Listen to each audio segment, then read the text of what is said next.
A ver, en medio del caos de una guerra, es normal que muchas historias se pierdan, ¿no? Pero hay algunas que no desaparecen del todo. Más bien, se esconden. Y hoy vamos a desenterrar una de esas, una que estuvo oculta por casi un siglo, tapada por una versión oficial que la verdad resultaba muy conveniente para algunos. La pregunta que nos va a guiar en todo esto es, ¿qué fue lo que de verdad pasó con esos 7 misioneros colombianos que asesinaron en Barcelona en 1936? Porque miren, la historia que nos contaron parece muy simple, pero la verdad, la verdad es muchísimo más enredada de lo que uno se podría imaginar.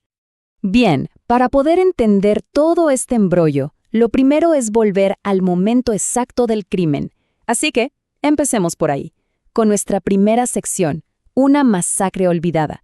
Un evento trágico que quedó como perdido en medio de todo el caos de la guerra.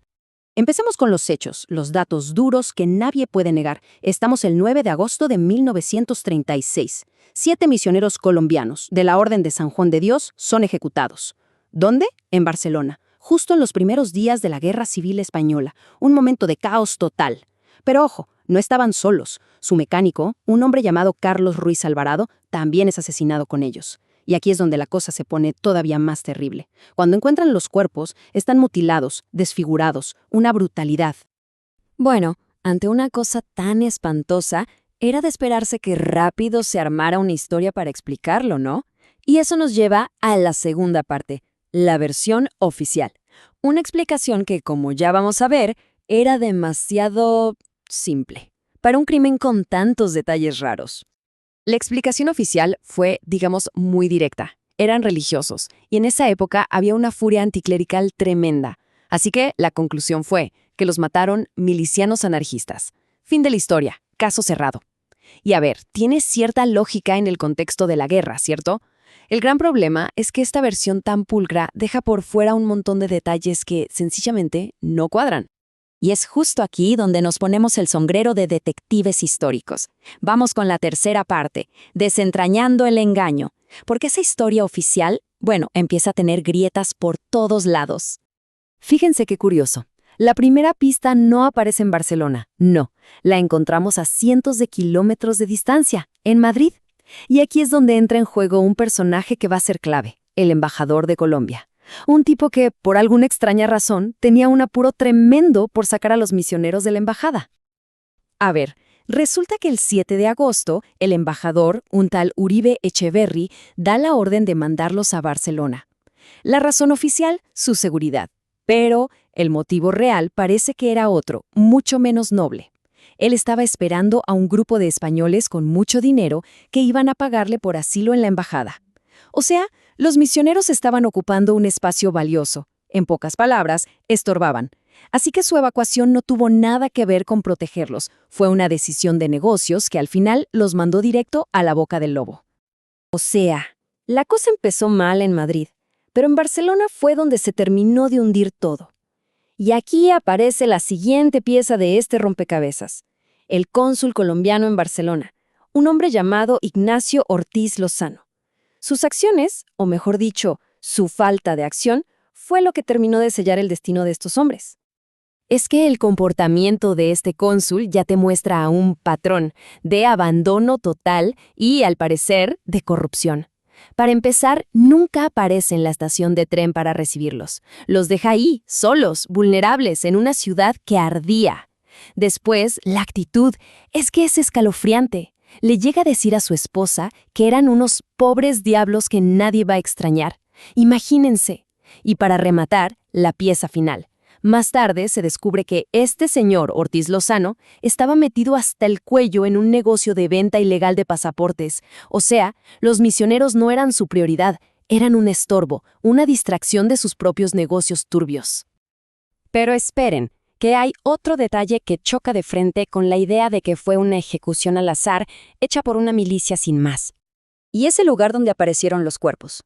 Pensemos un segundo. Si fue un solo acto de violencia, un arrebato de una milicia, ¿por qué los cuerpos aparecen en 3 lugares totalmente diferentes por toda la ciudad?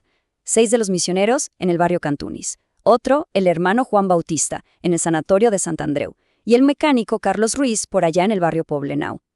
Esto no huele a un acto impulsivo, Sugiere que hubo una planificación detrás. Y entonces aparece un testimonio que podría ser el móvil que lo ata a todo. El mecánico, Carlos Ruiz. Al parecer sabía demasiado, sabía de los negocios turbios del embajador Echeverry. ¿Su viaje a Barcelona? Según esta versión, no fue una evacuación, no fue un rescate, fue una sentencia de muerte para que no hablara. Y los misioneros, pues, ellos tuvieron la peor de las suertes. Estaban en el lugar equivocado, en el momento equivocado, y lo peor, con la persona equivocada. Claro, las repercusiones de este crimen no se quedaron en España. Cruzaron el Atlántico y desataron lo que vamos a ver en la cuarta parte, una verdadera tormenta política. Porque lo que en España era una tragedia más, en Colombia se convirtió en una crisis de Estado.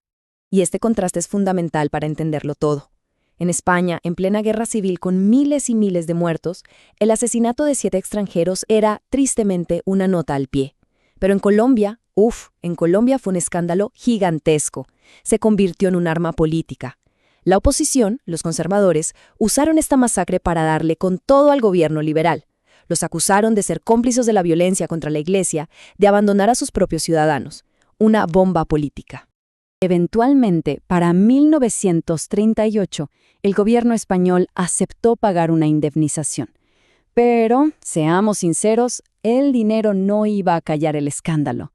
Para el gobierno colombiano, el daño a su reputación ya estaba hecho.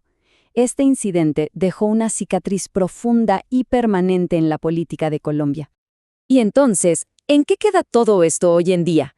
Llegamos a nuestra última parte. Mártires, santos y misterios. Porque el legado que dejaron estos 7 hombres es doble. Por un lado, una historia de fe, y por el otro, una de misterios sin resolver. Miren el camino que tomó la historia de estos hombres, es increíble. En 1941 se confirma que sus cuerpos terminaron en una fosa común en el cementerio de Montjuïc. Pasan las décadas y de repente en 1992 el Papa Juan Pablo II los beatifica, los declara oficialmente mártires de la fe. Y hoy por hoy todavía se busca que sean canonizados, o sea, que se conviertan en santos. Las víctimas de lo que parece un crimen político y de corrupción, transformadas en figuras sagradas. Y con esto llegamos al meollo del asunto, ¿no? Los archivos, los papeles oficiales, solo cuentan la versión que convenía contar, la que tapa la negligencia, la que esconde la corrupción.